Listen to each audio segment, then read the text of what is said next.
Were you satisfied with any of their answers? Oh, absolutely not. Lawmakers and parents are demanding top tech CEOs do more to safeguard kids online. If you continue this way, you're not going to make it. The negative stigma around weight loss treatments that's preventing people from seeking help. And how long to put up with that persistent cough before seeing a doctor.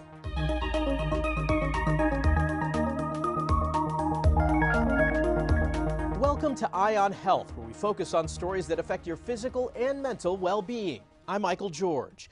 We begin with World Cancer Day. It happens every year on February 4th, meant to raise awareness and to encourage prevention, detection, and treatment. There's a troubling new prediction from the World Health Organization. The WHO expects a 77% increase in cancer cases by 2050. Ian Lee has details on the report and spoke with one cancer survivor trying to give others hope. Alexia Da Silva embraces each new day life gives her. I never cried from joy before cancer. The 42-year-old was diagnosed with stage 2 breast cancer in 2016. I just went into shock and then tears. To mark World Cancer Day, the World Health Organization released a broad study surrounding the disease. The WHO looked at 115 countries and found a majority don't spend enough on cancer care and treatment. This is not the time to turn away. It's the time to double down and make those investments in cancer prevention and control. In 2022, 20 million people were diagnosed with cancer, and the world saw nearly 10 million deaths from the disease. 1 in 5 people will develop cancer in their lifetime. And around 1 in 9 men and 1 in 12 women will die from the disease. Alexia knows this pain. She lost her mother, uncle, and grandmother to cancer. They're with me in my heart all the time. I've out-survived them, and so I feel their spirit in me. She wants to share that spirit of strength with others. You know, we're all in this together. We have a secret bond, something that connects all of us. After finishing chemotherapy, radiation, and 2 breast surgeries, Alexia's boyfriend surprised her with a trip to Morocco. And I left out of the motorcycle and I was like, this is how you do cancer. Now in remission, she cherishes every magical moment. Ian Lee, CBS News, London. A new study finds an increasing number of births are happening early. Jared Hill has more on why medical professionals are concerned and what women can do to improve their baby's health. Pregnancies are getting shorter. That's according to a new report from the Centers for Disease Control and Prevention. CDC researchers looked at births that happened before full-term pregnancy, around 40 weeks. They found early-term births at 37 or 38 weeks are up by 20% since 2014. Preterm births before 37 weeks are up by 12%. This is concerning because if a baby is born early term, not preterm, but even early term, there can be complications. So the lungs may not be fully developed. That baby may not be able to regulate their temperature or their blood sugar as well. They may not have that suckling reflex that allows the baby to feed. And so that means staying in the hospital for longer so the baby has the support to survive. CBS News medical contributor Celine Gounder is editor-at-large for public health at KFF.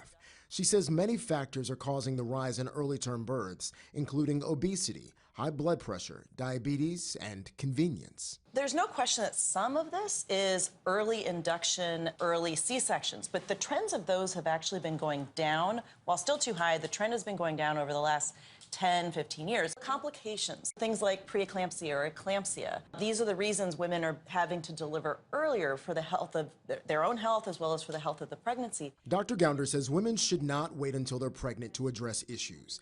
She advises going into pregnancy as healthy as possible. Jared Hill, CBS News, New York. Another concern for pregnant women, birth defects. According to the March of Dimes, 1 in 33 babies in the U.S. are affected by birth defects each year. While many lead long and happy lives, birth defects are the leading cause of infant death. We spoke with the president of the March of Dimes to learn how to reduce the risk. Amy DeSantis is the mother of 14-year-old twins. Her son Quintino was born with Down syndrome and a heart defect, not detected during her pregnancy. You're shocked, the roller coaster of emotions, everything from fear, grief, isolation, and then you kind of take a deep breath. You find an inner voice to kind of persevere and figure out how can you give your child the best life, the life that they deserve. A woman starts out with a 3% chance of having a baby with a birth defect with every pregnancy, regardless of underlying health conditions or lifestyle factors, according to the March of Dimes. Birth defects are usually structural issues that arise usually in the first trimester, and they can be anything like a hole in the heart to a cleft lip or palate. One of the most common is also spina bifida, which is a neural tube defect. And while we don't know exactly what causes most birth defects, there are some things you can do before and during your pregnancy to reduce the risk. You really want to review your history with your provider. You want to get on a prenatal vitamin, specifically folic acid, even before you conceive, but as soon as you are pregnant as well, to continue to prevent those birth defects. And it's really important to stop any kind of smoking, alcohol, or any illicit drugs. Amy says Quintino has other chronic health issues, but he's thriving. He has grown into a 14-year-old who does everything that his typical peered sister does. He perseveres through all of these challenges and these milestones, and he reaches them. He just does it in Quintino time, we like to say. She wants other families to know there are resources out there to help give your child the best outcome. New guidance from the CDC is encouraging doctors to do more blood tests for PFAS. These so-called forever chemicals are used in products like non-stick cookware, stain-resistant carpets, and cosmetics. They've been linked to health issues such as higher cholesterol levels, decreases in birth weight, and kidney and testicular cancer. Dr. Dwight Flamia is the public health toxicologist with the Virginia Department of Health. He says major PFAS exposure is from ingestion. Everyone should see their physician for a yearly checkup. And when they go, they should share any concerns that they have. One could be exposure to these compounds. Dr. Flamia says the guidance doesn't offer a clear next step if the results are problematic. If you do have a level that you're concerned about, the ways to reduce it is, of course, monitor what you're eating, what's your source of food, where it comes from, and also the water that you're drinking. There are no approved medical treatments to reduce PFAS in the body. The CEOs of 5 of the top social media platforms testified on Capitol Hill about their company's attempts to protect children from online sexual exploitation. Skylar Henry reports from Washington, D.C., where the head of one tech giant spoke directly to parents whose children have been harmed. Would you like to apologize for what you've done to these good people? At the urging of Missouri Senator Josh Hawley, Meta CEO Mark Zuckerberg addressed parents who say their children had been harmed by social media. No one should have to go through the things that your families have suffered.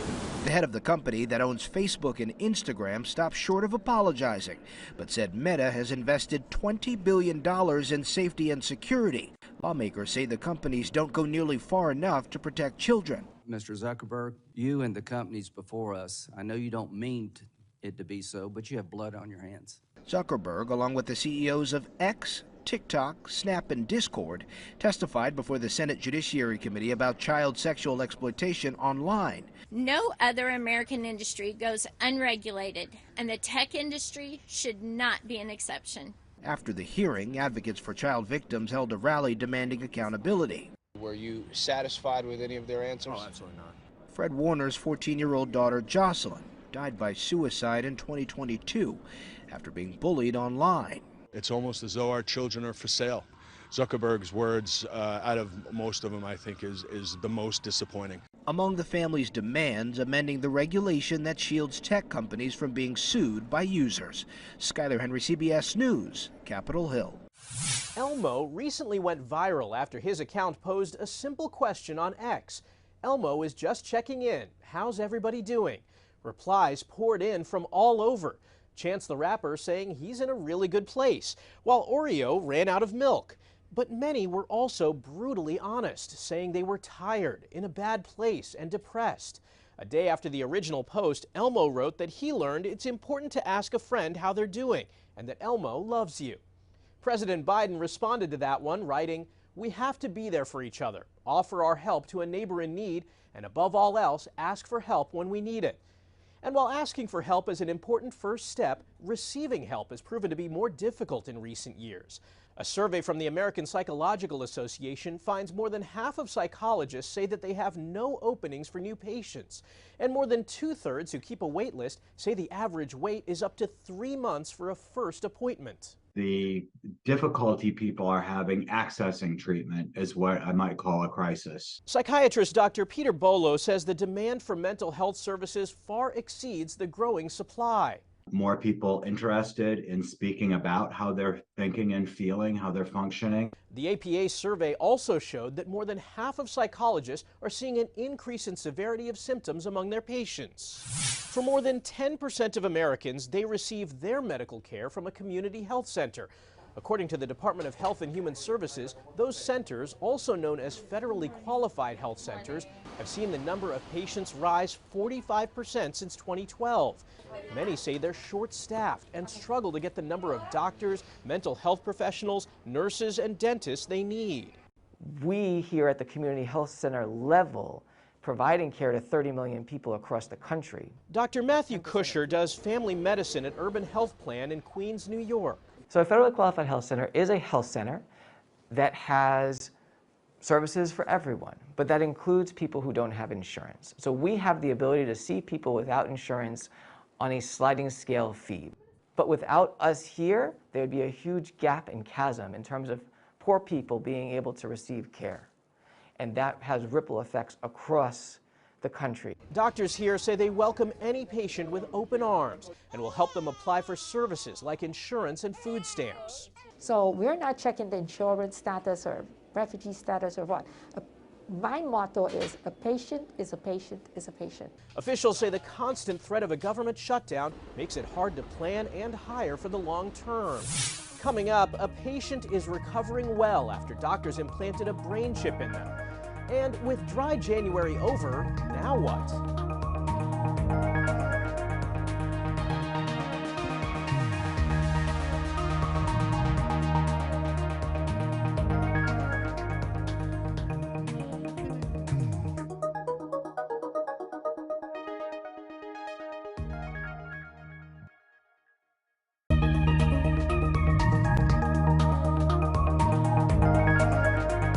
Welcome back. Coughs are common this time of year, with so many different viruses circulating, including the flu, COVID, RSV, and the common cold.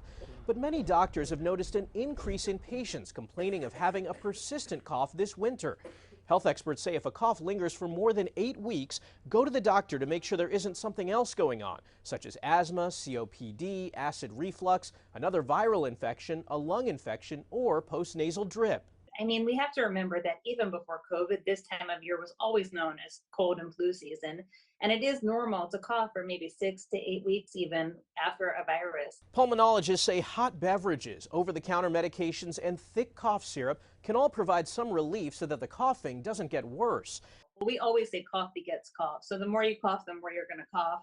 And that cough reflex can become very hypersensitized. So things that shouldn't necessarily trigger a cough can start to. Now, if you do have COVID, there's a strong possibility it's the variant JN1. That's because the CDC says JN1 makes up a vast majority of new cases in the country. The good news, however, is that early data from hospitals suggest it is not leading to more severe illness than previous variants. Health officials say that doesn't mean it shouldn't be taken seriously. It's never too late to get vaccinated. So for all of my patients that I take care of and the providers that I work with at my local hospital, I'm recommending on a daily basis for them to vaccinate or to offer vaccination for influenza as well as for COVID-19. The CDC estimates the latest COVID vaccine is at least 49% effective against JN1 among those 2 to 4 months out from their shots. Elon Musk says his startup company Neuralink successfully implanted a brain chip into a human being for the first time ever. The chip is a potentially groundbreaking device that could help people who are paralyzed. Musk made the announcement on X and says the patient is recovering well. Neuralink claims their implants will allow quadriplegic users to control external devices like computers using only their mind. What a spike is and what electrophysiologists and neuroscientists call spikes or when a neuron fires. Professor Tara Spires-Jones is president of the British Neuroscience Association. She says Neuralink hasn't publicly published data showing how it works, but assumes the implant sends electrical signals to the body in the same way the brain does. Your brain has 100 billion of these neurons all talking to each other and firing, and you have developed this phenomenally complex nervous system and evolved it to work. But what we have to do when you're just getting little signals, just like a little spike from these neurons, is the computer has to interpret what that means. So you have to train the computer to say, when I am moving my left foot or thinking about moving my left foot, this is what those signals look like. The FDA approved the procedure for human trials last year. The company already tested the implant on monkeys, something Neuralink and Musk have been criticized for. A Colorado man is urging lawmakers to limit the sale of a food preservative that's being used in more and more suicides. And you look back as every parent of a child who dies by suicide and say, you know, what couldn't we have done different? And it's just the parade of horribles. Bruce Brown's son Bennett suffered from long-term COVID, which exacted a toll on his physical and mental health. A year ago, he lost consciousness and fell, suffering a concussion that forced him to drop out of college. That was a lot for him to handle. Bennett learned of sodium nitrite through an online group that helps facilitate death. It's a form of salt used to cure meat, but when ingested in large quantities, it can cause a fatal condition where the amount of oxygen carried by the blood is greatly reduced. According to a study from Harvard Medical School, sodium nitrite was involved in 260 suicides between 2018 and 2020. Brown is urging the Colorado State Legislature to pass a bill to regulate the sale of sodium nitrite. And on the national level, Congress is moving quickly to pass the Youth Poisoning Protection Act, which would ban the consumer's sale of products containing high concentrations of sodium nitrite. According to a civic science survey, 27% of people who drink alcohol were very likely to try out dry January. But now that the month is over, could going back to business as usual reverse all the health benefits? For what to do after dry January, we spoke with Dr. Sarah Church, a clinical psychologist and executive director of the Addiction Treatment Center, Wholeview Wellness. Dr. Church, thanks so much for joining us. We're talking about dry January, and I found that there are some people who participate in dry January and they get to February 1st and they go right back to where they were before. Do you lose those health benefits that you'd gained over the last few weeks? So I think yes. I think the answer generally is yes. If you go right back to drinking the way you were drinking before, you're going to end up kind of in the same spot. That makes sense. But what the research has shown is that if someone is successful in taking a month off, 6 months later, they are drinking one less day a week and one less drink on the days that they do drink, and they're less likely to get drunk. So there are actually pretty lasting benefits of participating in dry January.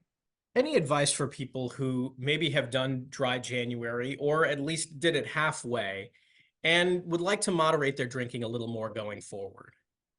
Well, what I would encourage people to do is to reflect on what worked and what didn't work from the time that, if they had success during that month, what were they doing differently? Were they playing more board games? Were they exercising more? Were they spending more time with a loved one?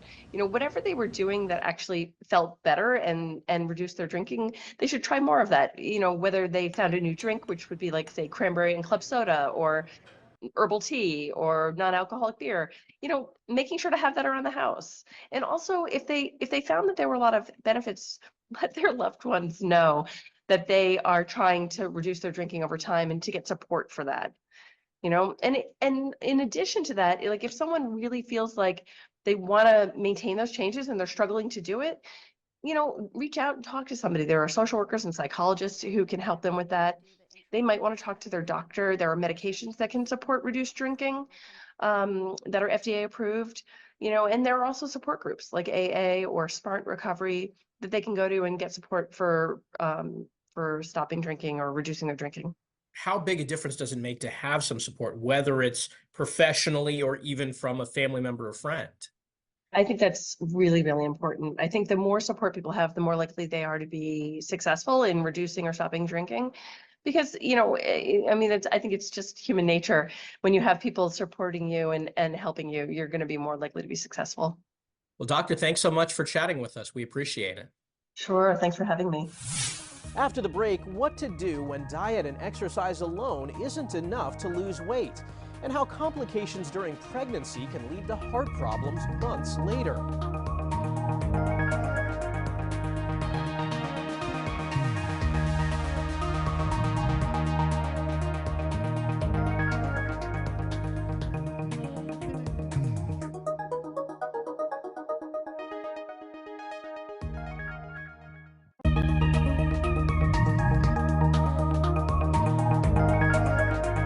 Welcome back. With severe obesity affecting nearly 10% of Americans, more doctors are urging patients to look at medical treatments along with diet and exercise.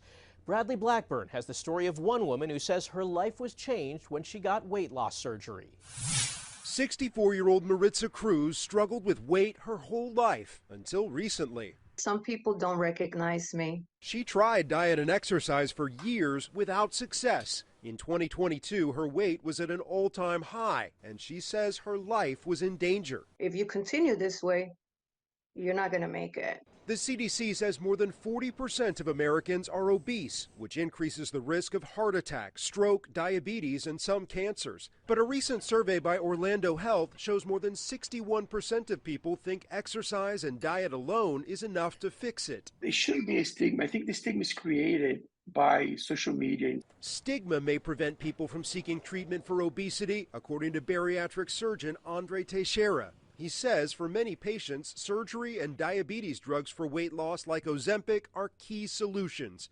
They carry risks, but he argues chronic obesity is an even bigger danger. Surgery is definitely not an easy way out. There's a lot more tribulations afterwards that you have to deal with, but the risk mitigates the outcomes issues that you can have without going untreated. Dr. Teixeira performed bariatric surgery on Cruz, who has since lost nearly 100 pounds. She's changed her diet, gone through counseling, and now she can exercise, even dance. For me, this was the best move I've made in many years. And you tell other people out there it's okay to ask for help. Absolutely. She says her health is what matters, not how she lost the weight. Bradley Blackburn, CBS News, New York. February is American Heart Month, a time to focus on cardiovascular health. Cardiovascular disease is the #1 killer of women. Tracy Townsend introduces us to a woman who developed a rare but serious form of heart failure after her baby was born. 39-year-old Marion Dancy is a mother of 4. In 2019, 6 months after she had her last child, she started experiencing swelling and extreme fatigue. I just kept going. And one day I was at work and I got off the elevator and I lost my vision. She saw a doctor who dismissed her symptoms because she had no family history of heart disease. Things got worse and she could barely walk. I had to advocate for my health. She found another doctor who finally diagnosed her with peripartum cardiomyopathy, a type of heart failure that happens at the end of pregnancy or after delivery. She spent weeks in the hospital. I felt like I was going to die. While peripartum cardiomyopathy is rare, according to the American Heart Association, it's more common and deadly among Black women. We're not sure why. It may have to do with genetics, though. Cardiologist Dr. Harmony Reynolds with NYU Langone Health says women need to be aware of other complications during pregnancy that can have an impact later. Pregnancy is a form of a stress test for women. If we get high blood pressure in pregnancy or diabetes or have a problem called preeclampsia, that raises your cardiovascular risk in the moment, but it also turns out that it raises your risk down the line for heart disease and stroke. Marion says she had to change her diet, go to cardiac therapy, and exercise. She also had therapy for her mental health. I had a high-stress life. I had a career. I had 4 children. I know now that I matter. My health matters to myself, to my family. I can't do anything for them if I'm not at my best. And she says she will pass on these healthy habits. Tracy Townsend, CBS News, Columbus, Ohio. That's this week's Eye on Health. I'm Michael George. Thanks for joining us and be well.